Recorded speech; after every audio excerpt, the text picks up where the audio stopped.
What's up, Avo? What's up, player? What you doing, G? Dropping off an Aventador de SVJ.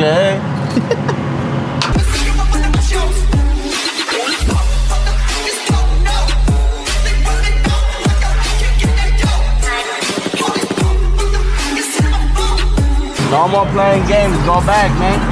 Time is money.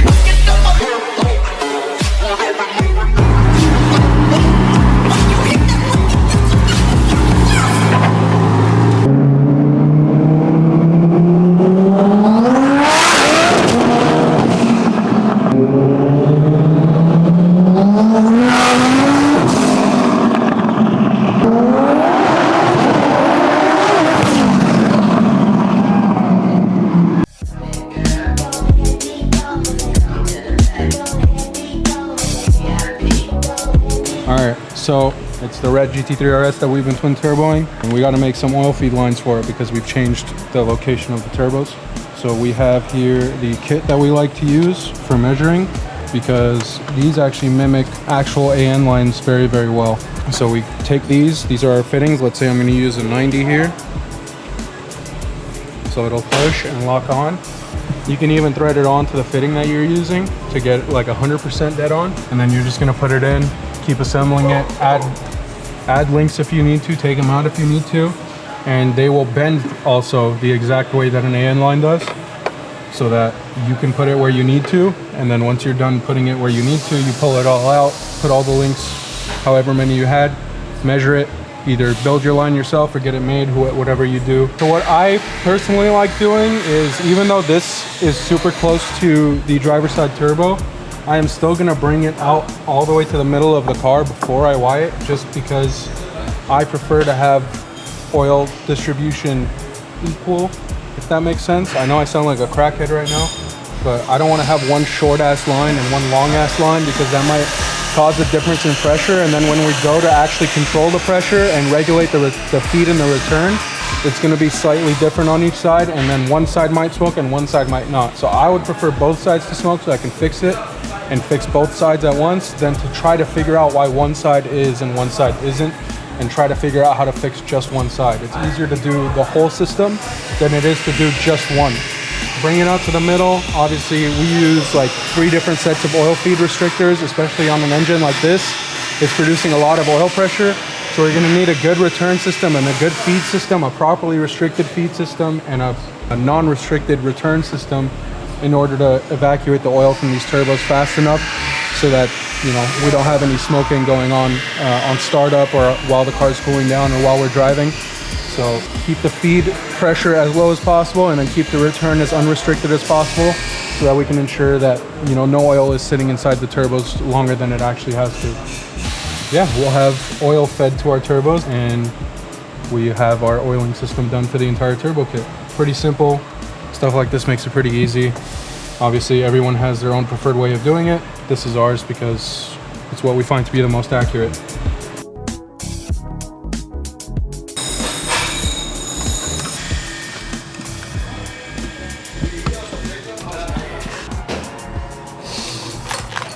Oh, shit. I swear I know what I'm doing. Oh. Maybe not. Projectile. Oh. They call me muscle shackle. Oh my god. Oh.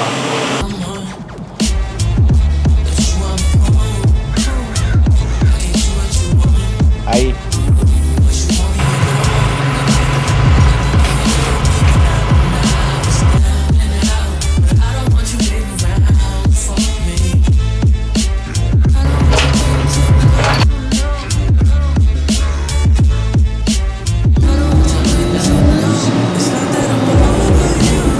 What up?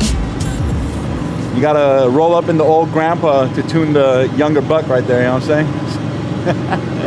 All right, let's get this thing on the dyno, do some pulls, take it back to the shop, button it up, and hopefully give it to the customer tonight.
Hey, what's up guys? Hope everybody's doing well. So today we're back at Specialty Z. As you guys know, a couple episodes ago, I think it was 1 or 2 episodes ago, we told you guys about the GT3 RS that we're building with our refined twin turbo kit. We obviously changed some stuff around. I wanted to make some changes from the previous car that we did back in the day.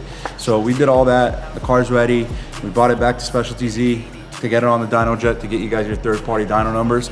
And honestly, I couldn't be any happier than what the results are. So what we did is we came here earlier, we did a stock dyno for the car, and as you guys could see back then, it put 484 wheel horsepower. That was basically stock with a Acura rear center exhaust. And then we brought it back today. When we got here today, the car was on 91 meth. We did a 91 meth pull. The car made 718 wheel horsepower on 91 meth. This is on 6.5 pounds of boost. We're not running a lot of boost in this car. It's very tamed. It could obviously take more boost than what we're giving it on better fuel, but we're gonna leave it where it is because the customer is mostly gonna drive it on 91 octane. But while we're here, a 5-gallon E85 mix file. The reason we need to make a separate file for this is because the trims for the air-fuel ratio and the fuel pressure and all that stuff need to be changed for this file in order to run 5 gallons mix of E. So now we've made him a file for 91 octane. 91 meth will automatically be like the 91 file. It will correct for the meth itself. We're not tuning the car for meth. So the car was originally tuned on 91 only. And then now we have a 5-gallon E85 map for the car. And when we put the 5-gallon E85 map in the car, I see we made 781 wheel horsepower. So basically going from stock to a 91 5-gallon mix E file, the car gained 300 wheel horsepower, and we gained over 200 wheel horsepower on just 91 and meth. So as you guys can see, the green line over here is, this is over here, which is torque on the stock, and you can see the torque power band on the green one, and the torque was 336 foot-pounds of torque. That was the max torque that we got to the wheel when the car was stock. The green line over here going up this way, that's the horsepower, wheel horsepower, and that was 483 wheel horsepower. So when we came back, the lighter blue line that you see over here, the horsepower, we made on 91 meth 718 wheel horsepower. So that's a gain between stock and 91 meth with 6.5 tons of boost with our twin turbo kit. And then after that, as I was telling you guys, we added 5 gallons of E85 to the car, and then I made a tune for that 5-gallon mix of E. And over here you can see the darker line, and we gained about 67 wheel horsepower just by tuning the car for that mix of E. The reason for that is the octane rating goes up tremendously compared to the trash 91 that we're using. So the car could actually, you know, get colder exhaust temperatures. Everything's a lot more efficient. We could run more ignition timing, and the benefits of being able to run ignition timing is obviously the amount of torque and power you gain. So with that all said, we made 781 wheel, 532 foot-pounds of torque with the E85 mix, and I mean that's a 300 wheel horsepower gain. So I think we did our job. I think the car is pretty badass, and hopefully you guys will send us some more to build. So the kit is extremely efficient. The cooling is unbelievable. I mean, we're showing you guys these graphs right now because it's the 3 numbers that we want to show, and so you guys can see what it made on the different fuels. But we did constant pulls, maybe 6 pulls back to back to back to back without letting the car cool down. And honestly, we lost about 4 horsepower between the pulls, which shows how efficient our intercooler kit is, how good the air-to-liquid intercooler, the Honeywell Garrett core works, and the whole package. So we're extremely excited. We're gonna be hopefully doing more of these. So if any of you are interested in this kit, give us a call. For now, we're gonna do the cars in-house, so you would send it down to us and we get it done for you. But we're extremely excited. We're extremely happy about the results, and we're gonna go take it back to the shop, button it up, and give it to Mr. Sorter Supercars so he can take it home and have fun with it and enjoy it as much as we did. Thank you. Subscribe to our page, like our channel, and that's pretty much it. Have a great day.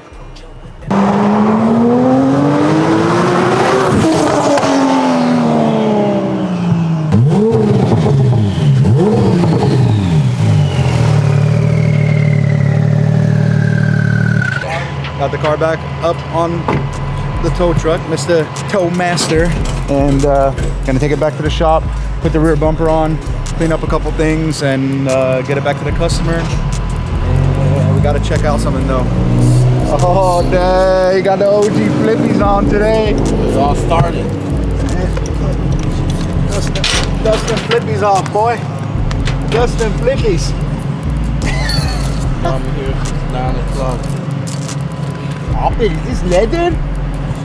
It is the Adidas. This is Adidas leather hat? All day I dream about soccer.